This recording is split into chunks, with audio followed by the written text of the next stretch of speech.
ഇന്നൊരു വീക്കിൽ ഓഫ് കിട്ടിയപ്പോൾ നേരെ ഒരു ഹോസ്പിറ്റൽ യാത്ര നടത്തിയേക്കാമെന്ന് വിചാരിച്ചു. അമ്മയ്ക്ക് കുറച്ച് ചെക്കപ്പും കാര്യങ്ങളൊക്കെ ഉണ്ടായിരുന്നു. ഞങ്ങൾ പോകുന്നത് ബിലീവേഴ്സ് ഹോസ്പിറ്റലിലേക്കാണ്. എപ്പോൾ പോയാലും ഇവിടെ ട്രെയിൻ പോകാൻ വേണ്ടിയിട്ട് ആ ഒരു ക്രോസ് അടച്ചിട്ടിരിക്കും. അത് സ്ഥിരമാണ്. അപ്പോൾ അങ്ങനെ ട്രെയിനൊക്കെ പോയി പിന്നെ ഞങ്ങൾ നേരെ ഹോസ്പിറ്റലിൻ്റെ എൻട്രൻസിലേക്ക് എത്തി. ബിലീവേഴ്സ് ഹോസ്പിറ്റലിൽ എത്തുമ്പം ഹോസ്പിറ്റലാണെന്നൊരു ഫീല് നമുക്കില്ല കേട്ടോ. ഒരു ഹോംലി ഫീലാണ് ഞങ്ങൾക്ക്. കാരണം ഒരു 3-4 വർഷം മുൻപ് അമ്മയ്ക്ക് വാൽവ് മാറ്റി വെച്ചത് ഇവിടെയായിരുന്നു, കാർഡിയോളജി ഡിപ്പാർട്ട്മെൻറ്റ്. നമുക്ക് മറക്കാൻ പറ്റില്ല. കാരണം 3 മാസം ഇവിടെ തന്നെ നിന്നതുകൊണ്ട് എല്ലാവരുമായിട്ട് നല്ല പരിചയമാണ്. ഇന്ന് ഡോക്ടേഴ്സ് ഡേ ആണ്. ആദ്യം തന്നെ അമ്മയെ നോക്കിയിട്ടുള്ള പ്രധാനമായിട്ട് കണ്ണൻ ഡോക്ടർക്ക് ഒരു സ്പെഷ്യൽ ഡോക്ടേഴ്സ് ഡേ ആശംസകൾ പറയുകയാണ്. കാരണം അത്രത്തോളം ഹെൽപ്പ് ചെയ്തിട്ടുണ്ട് ഇവിടുത്തെ ഡോക്ടേഴ്സ്. ഞാനും അമ്മയും മാത്രമായിരുന്നു ആ സമയത്ത്, എല്ലാവരും ഇവിടെ നിർത്തില്ലല്ലോ. അപ്പം എനിക്കും വേണ്ട മെൻ്റൽ സപ്പോർട്ടൊക്കെ തന്നതാണ് ഡോക്ടർ. അപ്പോൾ അതുകൊണ്ട് ഞാനൊരു സ്പെഷ്യൽ ആശംസ ഇവിടുത്തെ എല്ലാ ഡോക്ടർമാർക്കും തരുന്നു. അങ്ങനെ ഞങ്ങൾ ലിഫ്റ്റിലെത്തിയപ്പോൾ അവിടെ ഇനിയിപ്പം നിന്നിട്ട് കാര്യമില്ല എന്ന് മനസ്സിലായതുകൊണ്ട് സ്റ്റെപ്പ് കയറാമെന്ന് വിചാരിച്ചു. അങ്ങനെ സ്റ്റെപ്പ് കയറി മുകളിലേക്ക് പോയി. ആദ്യം ഞങ്ങൾക്ക് പോകേണ്ടത് ന്യൂറോ ഡോക്ടറെ കാണാനായിരുന്നു. അവിടെ ജസ്റ്റ് BP ഒക്കെ നോക്കിയിട്ട് നമുക്ക് ചെക്കപ്പ് ഉണ്ടായിരുന്നു ഇന്ന്. അപ്പോൾ ന്യൂറോയുടെ OPയിൽ നമ്മൾ നിൽക്കുകയാണ്. അങ്ങനെ BP ഒക്കെ നോക്കി ഡോക്ടറെ കണ്ടു. അതിനുശേഷം നേരെ പോകുന്നത് സ്കിന്നിൻ്റെ ഡോക്ടറെ കാണാൻ വേണ്ടിയിട്ടാണ്. ഇവിടെയാണ് എപ്പോഴും തിരക്കുള്ളത്.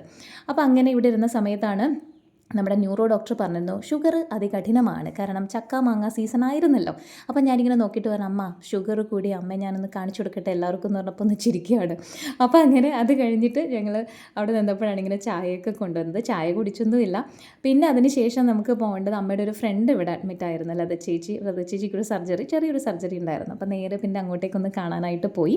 അങ്ങനെ അവിടെ ഇരുന്ന് കുറച്ച് സമയം കഴിഞ്ഞപ്പോഴത്തേക്കും മെഡിസിൻ വാങ്ങണമല്ലോ, എന്നാൽ ടോക്കൺ എടുക്കാമെന്ന് വിചാരിച്ചു. ടോക്കൺ ജിത്തേടനെ എടുത്ത് വെച്ചു, 430 നമ്പർ. പിന്നെ ഒന്നും നോക്കിയില്ല. മെഡിസിൻ്റെ ആ ഒരു ചീട്ടം വാങ്ങിച്ചിട്ട് ഞങ്ങൾ നേരെ ഇറങ്ങി പുറത്തേക്ക് നിന്ന് വാങ്ങിക്കാമെന്ന് വിചാരിച്ചിട്ട്. കാരണം അന്ന് മൺഡേ ആയിരുന്നു, നല്ല തിരക്കായിരുന്നു. അത് കഴിഞ്ഞിട്ടാണ് വണ്ടി അങ്ങ് വെളിയിൽ കിടക്കുകയാണെന്ന് പറഞ്ഞത്. അപ്പോൾ അതാ ഈ വണ്ടി കയറിയിട്ട് എൻട്രൻസിലേക്ക് പോവാം. വണ്ടി കൊള്ളാം കേട്ടോ, കാരണം ഓപ്പൺ വണ്ടിയാണ്, നമുക്ക് ഫ്രീ ആയിട്ട് അവർ കൊണ്ടിറക്കി തരും. പിന്നെ ആ വണ്ടിയുടെ വിശേഷങ്ങളൊക്കെ ചോദിച്ച് എത്ര രൂപയാണ്, എത്ര കിലോമീറ്റർ ഓടുന്നൊക്കെ ചോദിച്ചിട്ട് അങ്ങനെ ഞങ്ങൾ ഇറങ്ങിയതിന് ശേഷം ഒരു ചായയും കൂടെ പാസ്സാക്കാമെന്ന് വിചാരിച്ചു. ചായ കുടിച്ചു. ഷുഗർ ആണെങ്കിലും 2 പഴംപൊരി കഴിച്ചിട്ട് തന്നെ ബാക്കി കാര്യം. എന്നിട്ട് ഞങ്ങൾ 2 പഴംപൊരിയൊക്കെ കഴിച്ചു. അത് കഴിഞ്ഞിട്ട് വണ്ടി കുറച്ചുകൂടി വന്നപ്പോഴാണ് ഭരണിക്കട കണ്ട് അവിടെ ചവിട്ട് വണ്ടി എന്ന് അമ്മ പറഞ്ഞത്. നേരെ ഭരണി വാങ്ങിക്കാനായിട്ട് ഇറങ്ങി. ഭരണിയൊക്കെ കണ്ടു കഴിഞ്ഞാൽ പിന്നെ നമുക്ക് വീക്ക്നെസ് ആണല്ലോ. അപ്പോൾ 2-3 ഭരണി വേണമായിരുന്നു. അപ്പോൾ അതിന് വേണ്ടിയിട്ട് നല്ല ക്യൂട്ടായിട്ടുള്ള ഭരണി ഒരു 3 ഭരണി വാങ്ങി കേട്ടോ. ചെറിയ 2 ഭരണിയും പിന്നെ ഒരു വലിയ ഭരണി, പുളിയൊക്കെ ഇട്ട് വെക്കാൻ പറ്റുന്ന കുറേ സെലക്ഷൻ ഉണ്ട് ഇവിടെ. എനിക്ക് ഒരുപാട് ഇഷ്ടപ്പെട്ടു. അപ്പോൾ ഇത്രയേ ഉള്ളൂ. പിന്നെ നേരെ വീട്ടിലേക്ക് അമ്പലപ്പുഴയ്ക്ക് പോവുകയാണ്. അപ്പോൾ ടാറ്റാ.